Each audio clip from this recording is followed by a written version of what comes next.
Kegemburan tanah itu sangat dibutuhkan oleh tanaman. Bagaimana cara kita menjaga kegemburan tanah supaya tanaman kita itu menjadi lebih maksimal? Simak terus.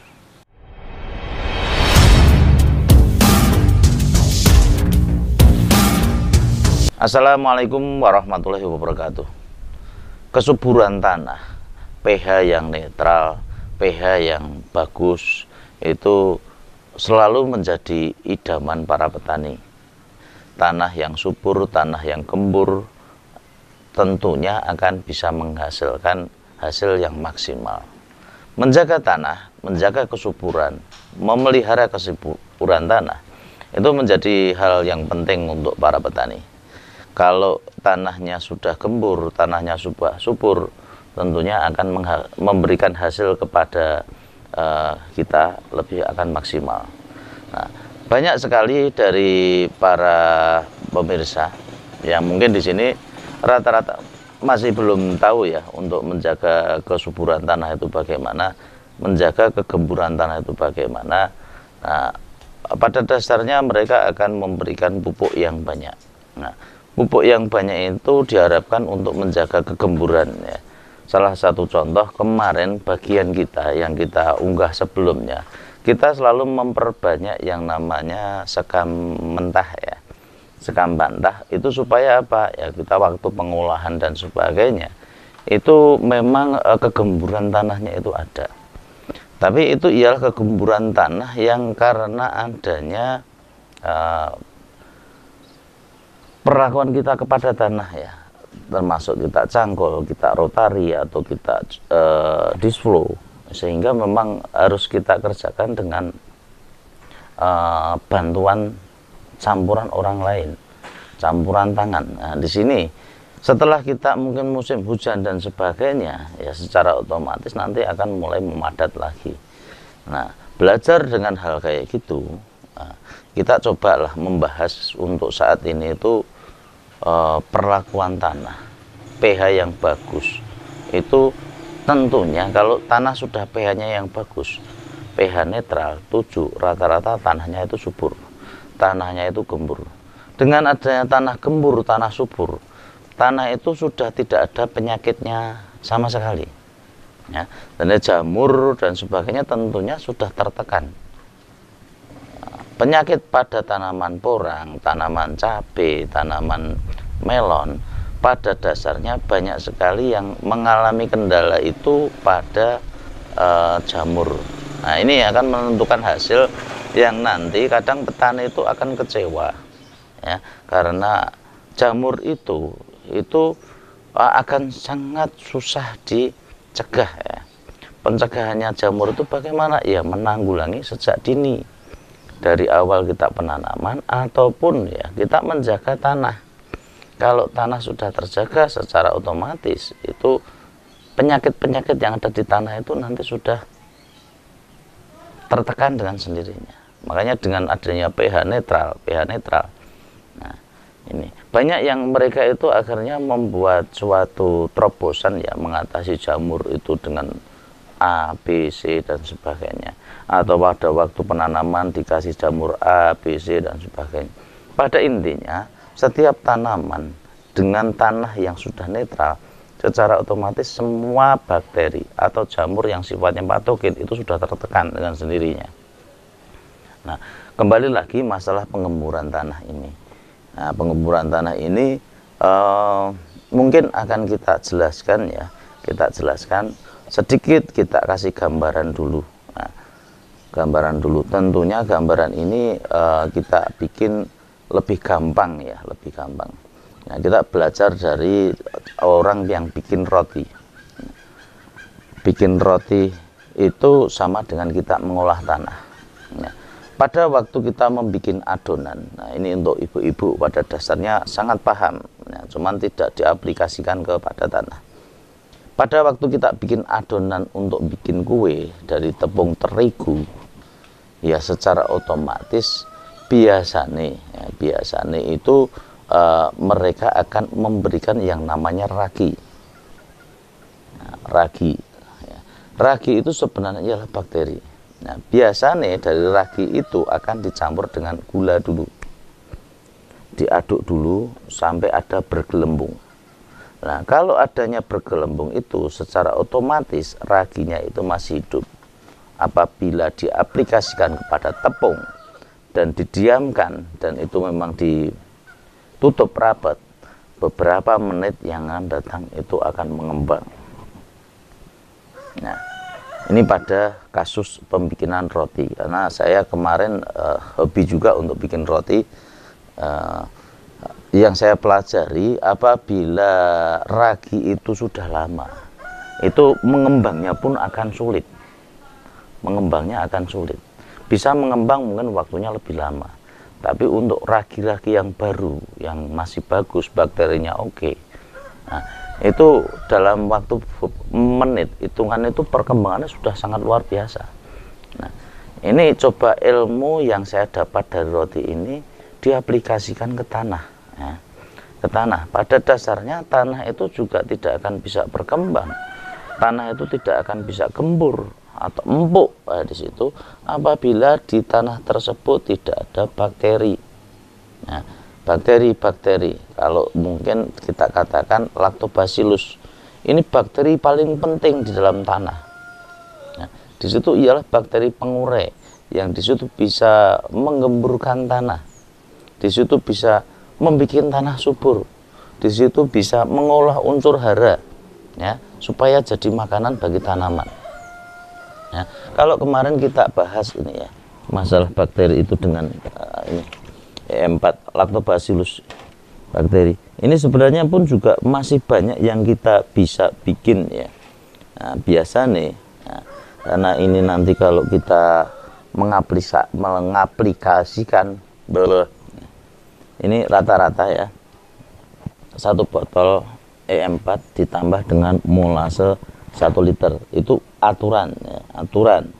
Nah, pada kenyataan semakin banyak makanan itu semakin maksimal, karena ini juga makanannya biasanya berkala. Makanya dalam pembuatan POC sendiri ini selalu saya akan menambahkan molase.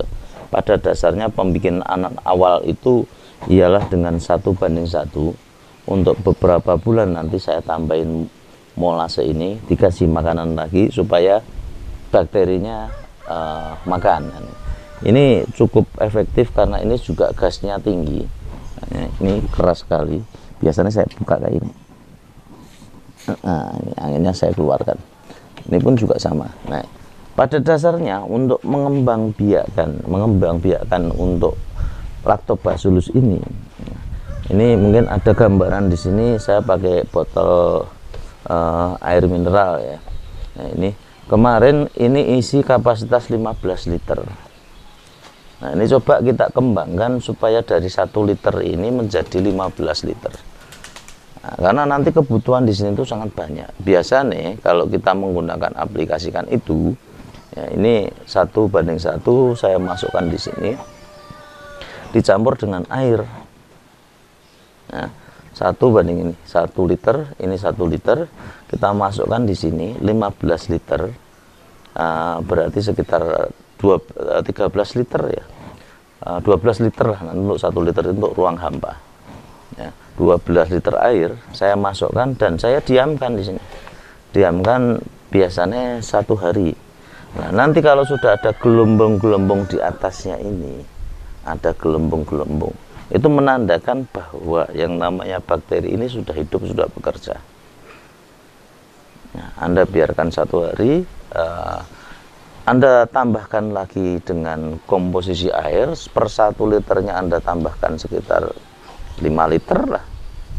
Nah, itu coba diaplikasikan ke tanah, disiramkan ke tanah. Dengan kebasahan tanah sekitar 30%, sehingga kalau tanahnya kering ya tolong nanti ditambah air lagi supaya nanti kebasahan air itu ada ya. Bakteri ini tidak mungkin kalau terlalu kering itu akan bekerja juga, butuh tempat-tempat yang lembab, tempat-tempat yang hangat. Nah, kalau bikin roti itu mesti ditutup supaya hangat dan lembab, di situ cepat sekali mengembang. Begitu juga tanah yang di sini, tolong diaplikasikan nanti ke tanah, disiramkan lagi. Untuk kebahasannya sekitar 30% dari tanah itu, dalam artian bukan banjir, tanah itu sudah dipegang, itu sudah basah. Nah, ini pengaplikasian di situ. Yang kedua nih, dengan adanya mulsa ya, kembali lagi ke mulsa. Terus yang belum beli mulsa silahkan nanti secepatnya hubungi Mbak Oki ya, karena konten harga mulsa sudah saya upload untuk waktu kemarin. Sudah mendekati musim tanam, pelubangannya juga antri. Nah, ini secepatnya nanti untuk kontak. Nah, dengan adanya ditutupi mulsa itu sendiri, secara otomatis akan membantu proses ya, nanti proses dalam penguraian tanah. Kalau tanah itu sudah diuraikan dengan adanya Lactobacillus, di tanah itu sudah ada ya, secara otomatis tanah itu akan menjadi gembur. Nah, apakah harus sekali? Ya, semakin banyak kita lakukan proses-proses pengemburan tanah, itu akan semakin baik. Makanya coba dilakukan nanti untuk penggemburan tanah yang sudah kita bajak, yang sudah kita cangkul, kita rotari, kita gunakan tenaga kita semaksimal mungkin, yang diolah supaya tidak mengeras lagi, kasih Lactobacillus ya, sebelum ditanam. Makanya ini sering saya katakan biasanya fermentasi lahan ya, setelah dulunya fermentasi pupuk, tapi lahan pupuk kita tabur ke lahan kita rotari dan sebagainya. Ini dilakukan namanya fermentasi lahan, melakukan penyiraman dengan ini. Nah, ini pengembangannya ini tadi ya, campur ini satu jadi sekitar 15 liter. Nanti untuk 1 liternya bisa ditambah lagi dengan air 5 liter. Biasanya saya melakukan kayak gitu. Saya siramkan lahan sebelum ditanam ya, sebelum ditanam atau waktu olah lahan dan sebagainya kita sirami, kita tutup mulsa, terjadi fermentasi yang namanya di tanah. Bakteri-bakteri yang di tanah cukup banyak sehingga tanah kita itu kegemburannya terjaga. Nah, ini salah satu metode ya, sebelum kita tanam gunakan ini. Insya Allah untuk tanaman kita nantinya akan tumbuh subur.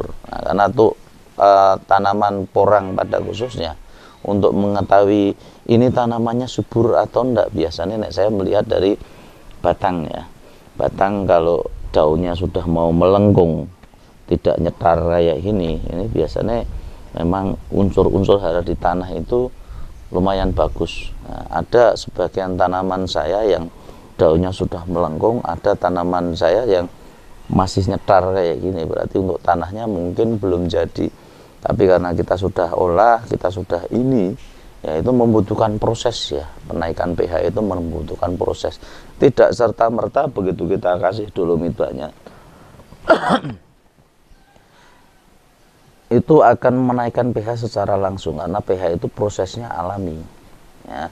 Begitu pH kita sudah pH kita sudah naik secara benar, tanaman kita pasti subur. Mungkin ada saya contoh ya, tanaman yang di depan ini bisa dilihat untuk tanaman-tanaman yang subur, yang daunnya melengkung, dan ada yang kurang melengkung.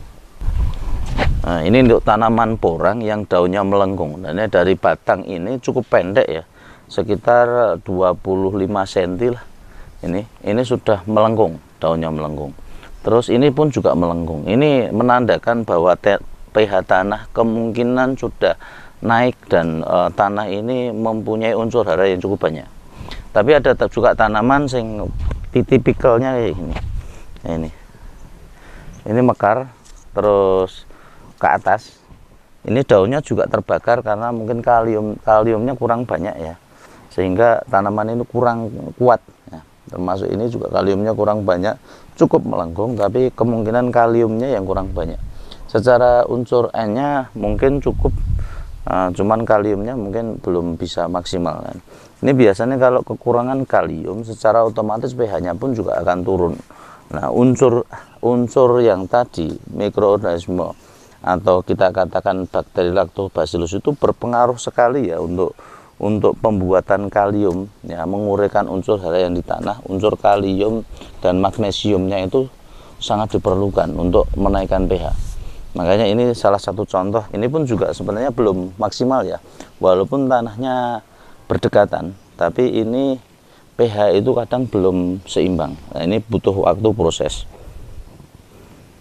Ya, mungkin itu ya cara membuat untuk kegemburan tanah. Mungkin dari saya cukup itu, silahkan Anda dipraktekkan di rumah. Untuk ini kita cukup dulu. Terima kasih. Billahi taufiq wal hidayah. Wassalamualaikum warahmatullahi wabarakatuh.